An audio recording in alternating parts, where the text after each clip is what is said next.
teman-teman Teens yang dikasih Tuhan. Wah, hari ini kita harus beribadah kembali secara online ya teman-teman ya. Karena nggak ada ibadah onsite, tapi Kak Karen percaya kita semua tetap semangat untuk mendengarkan firman Tuhan hari ini. Amin. Puji Tuhan. Nah, gimana nih teman-teman yang udah ngerasain ibadah onsite? Mantap kan? Makanya itu Kak Karen hari ini mau ngajak nih buat teman-teman yang belum pernah sama sekali ibadah onsite di gereja. Setiap kita mengadakan ibadah onsite, yuk ikut datang yuk. Kak Karen percaya acaranya seru banget dan kita semua akan diberkati oleh firman Tuhan. Puji Tuhan. Mari sebelum kita mulai ibadah online kita hari ini, kita satukan hati kita di dalam doa. Ya Bapa, terima kasih Tuhan, kami masih diberikan kesempatan untuk mendengarkan firman Tuhan. Sekalipun kami harus kembali beribadah secara online Tuhan, kami percaya Engkau tetap hadir ya Tuhan. Dan kami akan diberkati oleh firman-Mu, baik hamba-Mu yang berbicara ataupun teman-teman yang mendengar. Terima kasih Tuhan Yesus, mari teman-teman yang percaya sama-sama katakan, amin. Puji Tuhan teman-teman. Nah, hari ini tema judul firman Tuhan Kak Karen hari ini adalah badai. Apa itu badai? Yuk kita baca ayatnya sama-sama yuk. Ayatnya diambil dari Markus 6 ayat 45 sampai 61. Markus 6 ayat 45 sampai 61 kita baca sama-sama ya. Judul perikopnya, Yesus berjalan di atas air. Ayat 45, sesudah itu Yesus segera memerintahkan murid-muridnya naik ke perahu dan berangkat lebih dulu ke seberang, ke Betsaida. Sementara itu ia menyuruh orang banyak pulang. Ayat 46. Setelah ia berpisah dari mereka, ia pergi ke bukit untuk berdoa. 47. Ketika hari sudah malam, perahu itu sudah di tengah danau, sedang Yesus tinggal sendirian di darat. 48. Ketika ia melihat betapa payahnya mereka mendayung karena angin sakal, maka kira-kira jam 3 malam, ia datang kepada mereka, berjalan di atas air dan ia hendak melewati mereka. 49. Ketika mereka melihat dia berjalan di atas air, mereka mengira bahwa ia adalah hantu. Lalu mereka berteriak-teriak. 50. Sebab mereka semua melihat dia dan mereka pun sangat terkejut. Tetapi segera ia berkata kepada mereka, "Tenanglah, aku ini, jangan takut." Lalu ia naik ke perahu mendapatkan mereka dan angin pun redalah. Mereka sangat tercengang dan bingung. Sebab sesudah peristiwa roti itu, mereka belum juga mengerti dan hati mereka tetap degil. Nah, teman-teman, jangan bingung ya. Memang di Alkitab ada beberapa peristiwa di mana murid-murid Tuhan Yesus itu kena badai. Nah, ini adalah salah satu dari peristiwa di mana murid-murid Tuhan Yesus kena badai. Ada yang waktu itu murid-murid kena badai, terus Tuhan Yesusnya lagi tidur di perahu. Nah, kali ini mereka kena badai pas mereka lagi nggak bersama Tuhan Yesus gitu. Jadi Tuhan Yesus suruh mereka duluan ke Betsaida. Peristiwa ini persis terjadi setelah peristiwa 5 roti 2 ikan. Nah, apa sih yang bisa kita pelajari dari peristiwa Alkitab yang barusan kita baca ini? Jadi mereka itu ketika mereka sedang pergi sendiri ke Betsaida, mereka itu kena badai yang begitu hebatnya, tapi mereka nggak bersama Tuhan Yesus. Kemudian setelah mereka mendapat badai yang segitu hebatnya, Tuhan Yesus datang berjalan di atas air. Apa yang bisa kita dapat?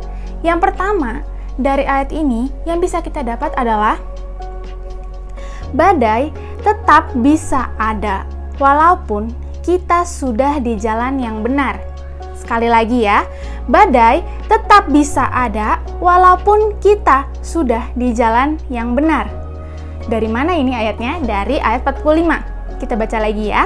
Sesudah itu, Yesus segera memerintahkan murid-muridnya naik ke perahu dan berangkat lebih dulu ke seberang, ke Betsaida. Sementara itu, ia menyuruh orang banyak pulang.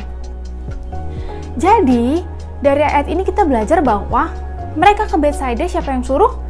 Yang suruh adalah Tuhan Yesus sendiri. Jadi mereka sebenarnya sedang melakukan apa yang Tuhan suruh. Mereka sedang berjalan di jalan yang benar. Tetapi badai itu tetap datang. Maksudnya apa Kak Karen? Seperti ini. Terkadang kita sedang melakukan apa yang Tuhan suruh dalam hidup kita. Kita sedang berjuang supaya kita nih taat sama apa yang Tuhan perintahkan kepada kita. Tapi di tengah-tengah perjalanan kita, kok rasanya berat ya? Kak Karen, aku tuh udah taat sama apa yang Tuhan suruh, tapi kenapa? Kok kayaknya masalah aku malah makin banyak.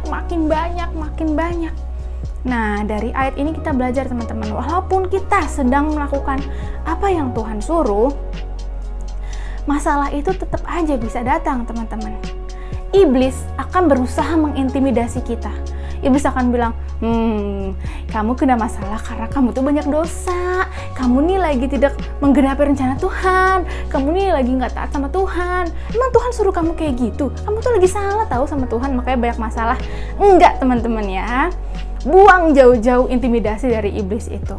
Walaupun kita sedang taat sama Tuhan, tidak menjamin bahwa hidup kita akan bebas dari masalah. Masalah itu tetap bisa datang dalam kehidupan kita. Jadi kalau saat ini teman-teman lagi taat sama Tuhan Yesus tapi kok rasanya banyak masalah, jangan terintimidasi teman-teman. Jangan mulai menyalahkan diri sendiri. Aduh, aku kayaknya nggak bisa nih, nggak becus nih, makanya banyak masalah. Jangan teman-teman ya. Tetaplah taat sama apa yang Tuhan suruh. Karena seperti murid-murid ini nih, walaupun mereka Tuhan yang suruh ke seberang duluan, mereka bisa aja dapat masalah yang besar, dapat badai yang besar itu. Itu poin yang pertama. Yang poin kedua yang kita bisa bahas dari cerita ini adalah Tuhan ada dan memperhatikan walaupun tidak terlihat. Sekali lagi ya.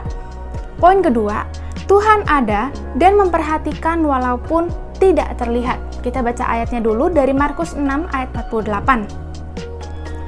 Ketika ia melihat betapa payahnya mereka mendayung karena angin sakal, maka kira-kira jam 3 malam, ia datang kepada mereka berjalan di atas air dan ia hendak melewati mereka. Nah teman-teman, yang dilakukan murid-murid ini adalah manusiawi. Ketika badai datang, mereka bersusah payah. Tulisannya betapa payahnya mereka mendayung. Jadi yang murid-murid lakukan ini ketika di tengah badai itu manusiawi banget. Mereka berusaha menyelamatkan diri supaya kapalnya itu tidak tenggelam gitu. Itu adalah respon otomatis manusia teman-teman. Ketika kita ditimpa masalah demi masalah, pasti kita punya respon untuk bertahan hidup. Kalau di kedokteran kita nyebutnya fight or flight response. Jadi kita berusaha bagaimana caranya, apakah kita berjuang atau kita kabur gitu ya. Nah di posisi ini yang mereka lakukan adalah ketika perahu mereka kena badai, kena angin sakal, mereka itu berusaha dengan kuatnya untuk bertahan. Teman-teman, di tengah-tengah badai, di tengah-tengah saat kita berusaha untuk bertahan menyelesaikan masalah kita, ada satu hal yang sering kita lupakan, yaitu adalah apa? Pertolongan Tuhan. Ketika kita sedang ditimpa masalah, kita itu akan sulit melihat dari mana pertolongan itu akan datang. Apalagi kalau misalnya kita merasa beban atau masalah yang datang ini di luar kemampuan kita. Akan sulit kita melihat dari mana pertolongan itu datang. Apalagi posisinya di sini murid-murid ini lagi nggak bersama Tuhan Yesus. Mungkin kalau mereka lagi bersama Tuhan Yesus, mereka akan lebih santai ya. Tinggal Tuhan Yesus tolong gitu ya. Ini saatnya mereka lagi nggak bisa melihat Tuhan Yesus tuh ada di mana gitu. Tetapi teman-teman, tahu nggak sih apa yang dilakukan sama Tuhan Yesus? Tuhan Yesus itu berinisiatif untuk datang menolong murid-muridnya yang sedang kesulitan. Tuhan Yesus di sini dikatakan melihat betapa payahnya mereka mendayung. Dan Tuhan Yesus berinisiatif untuk menghampiri mereka. Teman-teman saat ini, kalau misalnya teman-teman semua sedang menghadapi masalah yang berat, ujian yang berat, misalnya lagi ulangan gak berhenti-berhenti, atau proyek kampus yang kayaknya kok gak berhenti-berhenti ya, capek aku kak gitu, dimana semua masalah kita itu sepertinya di luar kemampuan kita. Percayalah teman-teman, Tuhan sekalipun teman-teman gak melihatnya, Tuhan ada dan melihat teman-teman semua. Tuhan melihat betapa payahnya kalian mendayung di tengah badai.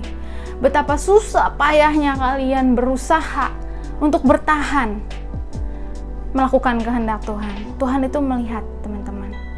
Dan kita tenang aja, karena Tuhan itu berinisiatif. Dengan sendirinya, itu menolong kita semua, teman-teman. Pertolongan itu, sekalipun kita tidak bisa melihat dari mana asalnya, dari mana datangnya pertolongan itu, percayalah teman-teman, pertolongan kita datang dari Tuhan yang selalu memperhatikan hidup kita. Kemudian poin yang ketiga nih, tenanglah dan jangan takut.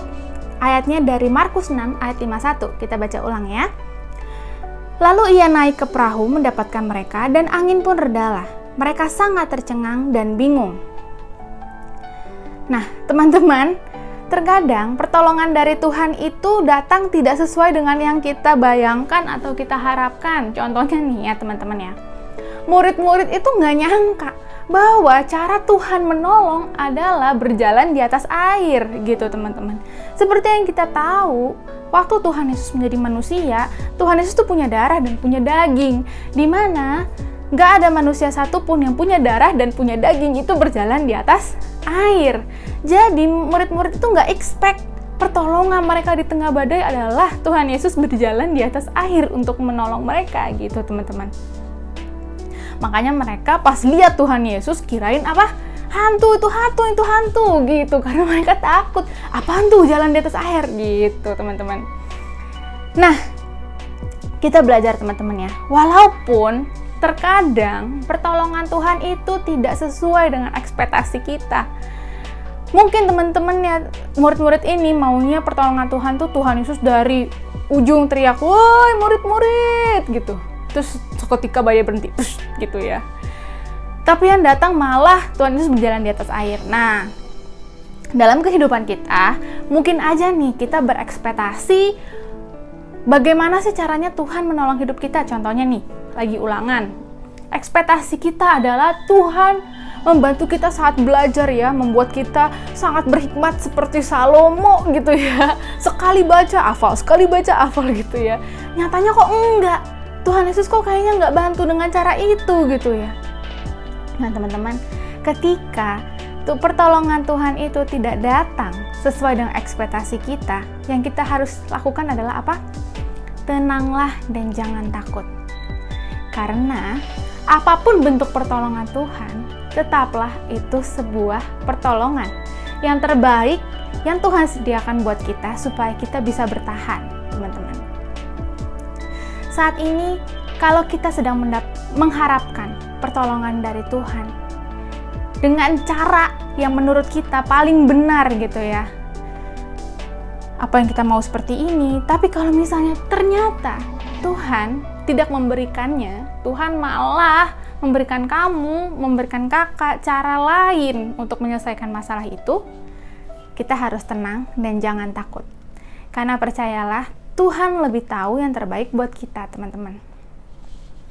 Nah, sekarang Kak Karen udah mau mulai di poin yang terakhir ya. Semangat ya teman-teman ya. Tadi poin yang ketiga adalah tenanglah dan jangan takut. Poin yang terakhir adalah tetap ikut Tuhan walaupun bingung. Nah, ayatnya dari mana? Dari Markus 6 ayat 51 sampai 52. Kita baca sama-sama ya. Lalu ia naik ke perahu mendapatkan mereka dan angin pun redalah. Mereka sangat tercengang dan bingung. Sebab sesudah peristiwa roti itu mereka belum juga mengerti dan hati mereka tetap degil. Poin yang keempat, tetap ikut Tuhan walaupun bingung. Nah, buat teman-teman, murid-murid Tuhan Yesus ini habis melihat bukan cuma satu mukjizat, tapi banyak sekali mukjizat. Bahkan sebelum peristiwa ini, persis sebelum peristiwa ini, mereka habis mengalami suatu mukjizat yang luar biasa, yaitu 5 roti dan 2 ikan. Tetapi setelah melihat mukjizat demi mukjizat, tetap aja pas badai datang, mereka tetap bingung, hati mereka tetap degil. Nah, itulah kita manusia, teman-teman. Meskipun dulu-dulunya Tuhan udah tolong kita secara luar biasa, tapi terkadang saat masalah itu datang ke dalam hidup kita, kita tuh kayak lupa gitu loh, Tuhan tuh udah pernah nolongin kita dan pasti akan mampu nolongin kita. Nah, teman-teman, itu adalah manusiawi. Mungkin ayat ini sengaja ditulis dalam Alkitab supaya kita belajar, teman-teman. Walaupun kita nih bingung, udah lihat mujizat tapi pas kena badai tetap bingung. Yang harus kita lakukan adalah apa? Kita harus tetap setia mengikut Tuhan. Teman-teman, kita manusia itu nggak bisa sempurna, banyak melakukan kesalahan.